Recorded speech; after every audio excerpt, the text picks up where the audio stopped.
Hello, it's Alistair Boyd again. How are you going?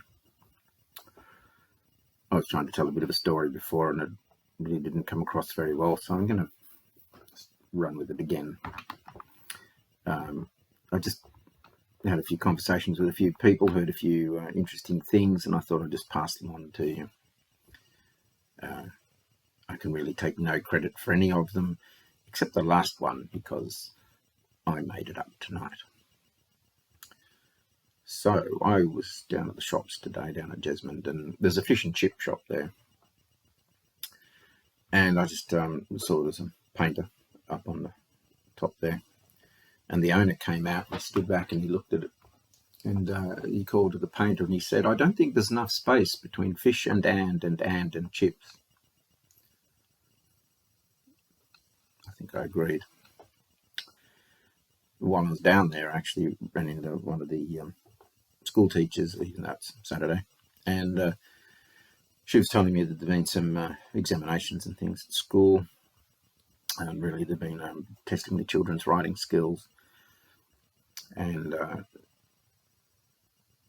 she was telling me that she heard one of the other teachers come out and say that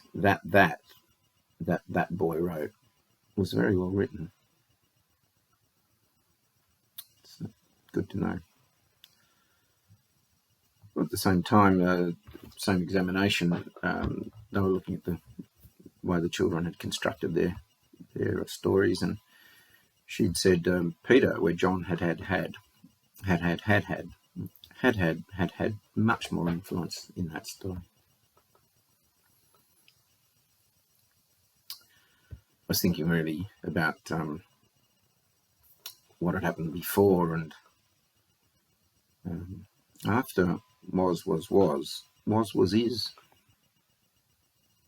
I thought that was good to consider.